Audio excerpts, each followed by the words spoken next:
What up, what up, what up? It's your boy, Mr. Nova. What do I bring to this world? Everything that has to do with music. Action.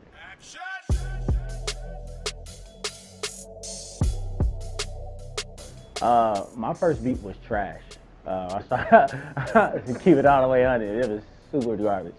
I started producing when I was 17 years old. You know, once again, wanted to be a rapper, and I couldn't afford no beats at all. So I just got this little program called Fruity Loops before everybody started using it, and made my first beat on it, and it was trash. But at the 17, I was like, this is so dope. No, it was bad. It was really bad. I'm really influenced by a lot, but my mainstays though, I gotta go with Timbaland, Kanye, anybody who was like sample heavy at the time. At first it was Fruity Loops because that was all I know. I was a big analog guy too, you know. I dabbled with it a little bit, not too much. But for me, as of right now, Ableton. There's nothing you can't do on Ableton. Well, there's nothing you can't do on any DAW, right? But Ableton, for me, ever since I made that switch over, they come this fast. The beats just come that quick to me. Like if I got an idea, I don't even have to pull up the playlist. I just open it up, have my template. I already have like my scenes and everything, and I'll just go down the row. Make the beat, and it just comes out quick to me. Like the fastest I've ever worked is with Ableton. Give me a check, Ableton. Needs that. I grew up in a time to where it was like having your original sound was everything, you know, so I thrive off that. So what I do these days is, like I might hear what everybody like that's hot, I'll take it, but I'll take particular elements and put my twist to it, so you'll know it's different from what you would normally hear. And these days of time, like let's be honest, we all pull from the same sound source. So the most important thing to that is, all right, if this producer uses this sound, or this loop rather, and this producer uses this loop, how do you differentiate yourself from each other? You know, some might take the whole loop and just drag it out. Some might like chop it. Since I came from sample heavy, I might take a sample or a loop and just chop it like as if it's a sample. So you always got to figure out a way. I'll look at it and say, how do I make this and pull this in a way to where people be like, how did he do that? That's like, this is just mad dope. My bad, I had to go in on that because that's so important to me, you know what I mean? For sure. Yeah. I prefer to work in the studio with the artist. You get a better result. You know, you can pull out the best in the artist, like when you're sitting there. There's a lot of beat makers these days. Like, but what about the producer? The producer side. Somebody obviously who makes the beat, but can also help the artist engage them. Sometimes an artist get lost. You know, my job as a producer is to paint that for them. You know, whenever they get stumped, I figure out the way. That's why Puff was so great. That's why Timbaland was so great. Pharrell's so great. Quincy Jones, that's why he was so great. You know, and one of my favorites, if not the all-time favorite, is Quincy Jones. But that's what made them so great.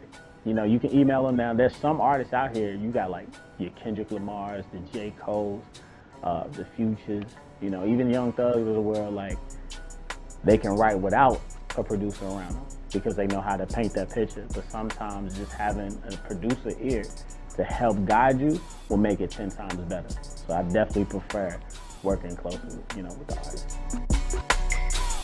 Well, my personal opinions on samples is you get creativity anywhere.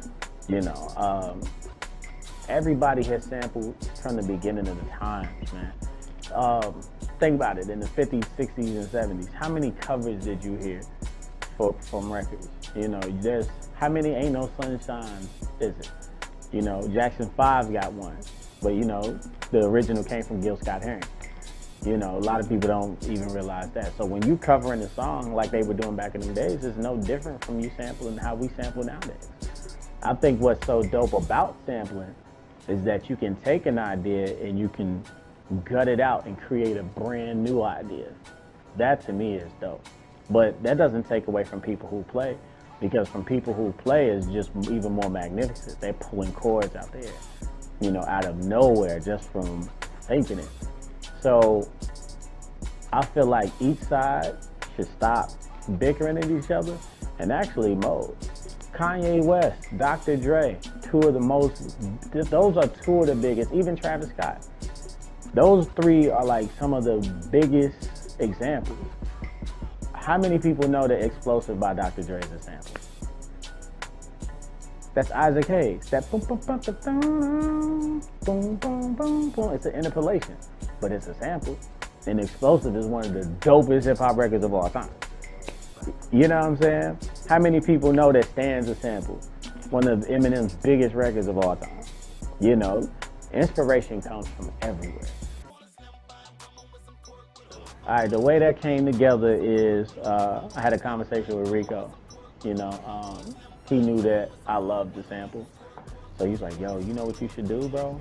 Like, you should sample from Chopper Style. I'm pretty sure that like there's a sound bite in there, something that he's saying that's super dope. And I remember that record from way, way back when. I'm like, you know what? I don't know why nobody's done that yet. So I'm gonna do it. So I'm listening to it, and the first thing I hear, I want a slim fine woman with some twerk with her. She ain't got a lot of, but I can work with her. I was like, oh, hold up. I want a slim fine woman with some twerk with her. I want a slim fine woman with some twerk. I said, ooh, we about to have some fun. You know, shout out to Reek, man, because before the New Orleans bounce came back, like 3 years ago, he was like, yo, get on that bounce again, bro. It's gonna come back around. I'm telling you, it's gonna come back around. So I just did it. And it was more so about finding the right artist at the right time. I'm back in Louisville. I get a call. He said, yo, you remember that Chopper Style sample you flipped? I'm like, yeah, send it to me. I'm gonna put it on the City Girls. So they put it on them. We didn't hear back for a while, so we didn't know what was going on with the record. About 3 months later, around August, I get the call from him saying, yo, Coach K and them going crazy for this record. And they go throw Cardi on it. But the only thing is, I couldn't say anything to anybody about throwing Cardi on there. It was as you can see, a big surprise. And it's paying off handsomely. So that's how it came about, man. I gotta give Rico the credit to that because he was on my neck heavy, like, man, dog, we gotta get back on that New Orleans bounce. And the reason why we both knew it was like, all right, it's on its way back, or we was ahead of the time with the thinking, is, you know, Drake came with Nice for What, and In My Feelings, and we was all like, dang, he beat us to it. You know, but the record is getting so much love right now, man. You know, I'm just happy about that one. Action. My advice for them is study the music. Study the music. Stay serious about your craft. You're gonna have people that's gonna come in your life, try to, you know, deter you from that. Never feel like you know it all. You know, you can always get better. Once you reach a pinnacle, like in your sound selection, you're gonna hear something and you're gonna be like, how did he do that? So always thirst to get better. When you're always thirsting to get better, you'll never run out of ideas. You know, you're gonna run into sometimes, you know, I'll be honest, it was tough. Like, to get where I'm at now, it's been tough. But, you know, you gotta have faith. You know, keep the ones close to you that do believe in you. Keep God first in all of it, and stay creative. Never stop. You know, collab. Don't be scared to collab. Don't be scared to reach out. You're gonna hear a million no's at sometimes, but all it takes is that one yes to where it can take you to the next level. But study. You know, play an instrument, like learn how to play. If you learn how to play, you never gonna stop. Like, you will never run out of ideas.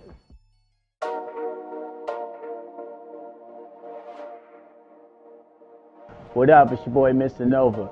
Keep watching. Stereo, always more music.